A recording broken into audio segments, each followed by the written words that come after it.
الكرسي المتحرك الوحيد اللي يقدر أستاذ مصطفى يتحكم به عن بعد من خلال ريموت تحكم هو كرسي كيزان المتحرك القابل للطي لذوي الاحتياجات الخاصة.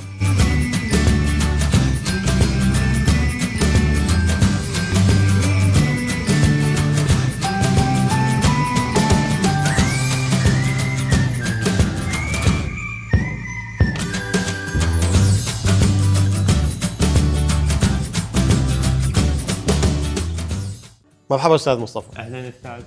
رايك بكرسي كيزان المتحرك القابل للطي لذوي الاحتياجات الخاصه؟ الصراحه انا كلش عجبني، اول شيء لانه الكرسي يتطبق، هاي اهم شيء. نعم. وسهل التنقل بالسياره، وثاني شغله انه سهل التنقل بالمطار، واهم شيء انه للمساعد الشخصي اللي يساعدك وزنه خفيف. نعم. انت قلت لي وزنه 25 كيلو جرام، يعني جدا سهل انه تحملوه تخلوه بجنطه السياره او تصعدوا وياكم بالطائره.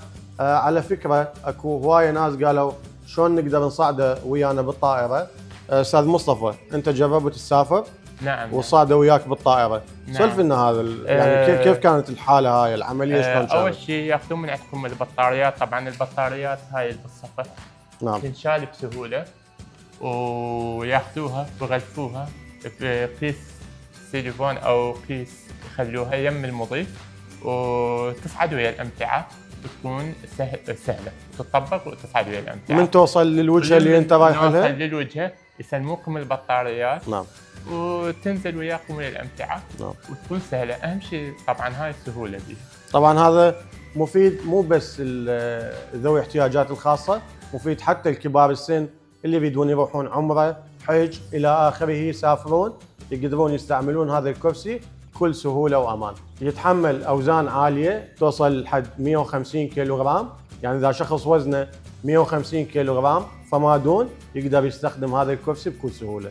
نقطه جدا مهمه. نعم. انا اريد انه استاذ مصطفى يوضحها لانه هو مشتري اكثر من كرسي. فاستاذ مصطفى من كنت تشتري كراسي ثانيه، يعني كراسي هيك القديمه اللي كنت تستعملها، اي ضمان ما بيه؟ يعني اذا تعطى القطعه اذا يعطل انه يعني شلون اقول لك، لو اراهم لو ادور لو يعني تنذبل باقي نعم. العربانات، بس الحلو بكيزان قلت لي معلومه كلش حلوه انه بيها ضمان. نعم. وهذا الشيء يسعدنا ويسعد اكيد اي شخص. نعم. قاعد على كرسي متحرك، انه ضمان اي جهاز فيها. نعم. يعني هسه هذا الكرسي كل تفاصيله بكل اجزائه ضمان صيانه مجانيه لمده سنه كامله. احنا ما نصلح، يعني في حال عطلت قطعه معينه، جهاز تحكم، ريموت، بطاريه، نغيرها بقطعه جديده، ما نصلحها، نغيرها بقطعه جديده بشكل مجاني لمده عام كامل.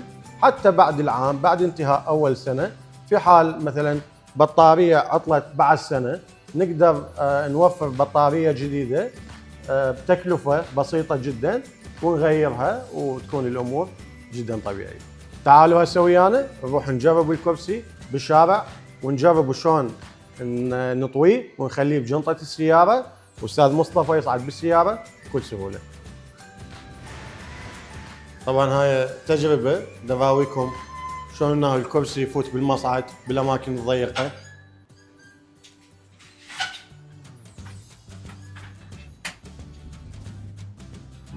هسه راح اراويكم شلون راح نطوي الكرسي هذا ونخليه بجنطه السياره.